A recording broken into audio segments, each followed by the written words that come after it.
Isaiah 40. Comfort, comfort my people, says your God. Speak tenderly to Jerusalem and proclaim to her that her hard service has been completed, that her sin has been paid for, that she has received from the Lord's hand double for all her sins.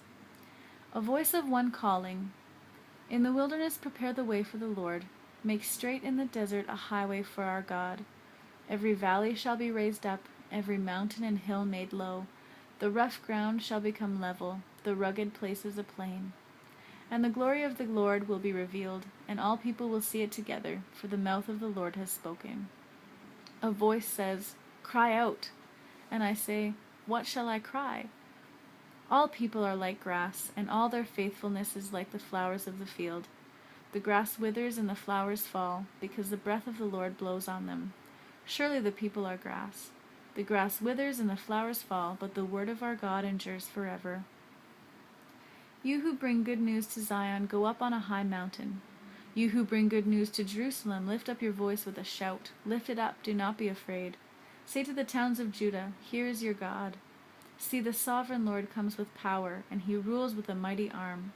See, his reward is with him, and his recompense accompanies him. He tends his flock like a shepherd. He gathers the lambs in his arms and carries them close to his heart. He gently leads those that have young. Who has measured the waters in the hollow of his hand, or with the breadth of his hand marked off the heavens? Who has held the dust of the earth in a basket, or weighed the mountains on the scales and the hills in a balance? Who can fathom the Spirit of the Lord, or instruct the Lord as his counselor? Whom did the Lord consult to enlighten him, and who taught him the right way? Who was it that taught him knowledge, or showed him the path of understanding? Surely the nations are like a drop in a bucket. They are regarded as dust on the scales. He weighs the islands as though they were fine dust. Lebanon is not sufficient for altar fires, nor its animals enough for burnt offerings. Before him all the nations are as nothing. They are regarded by him as worthless and less than nothing. With whom, then, will you compare God? To what image will you liken him? As for an idol, a metal worker casts it, and a goldsmith overlays it with gold and fashions silver chains for it. A person too poor to present such an offering selects wood that will not rot. They look for a skilled worker to set up an idol that will not topple.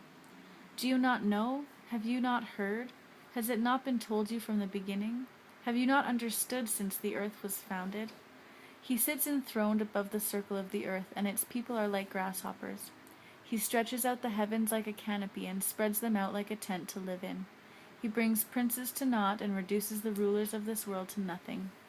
No sooner are they planted, no sooner are they sown, no sooner do they take root in the ground, than he blows on them and they wither, and a whirlwind sweeps them away like chaff. To whom will you compare me, or who is my equal, says the Holy One?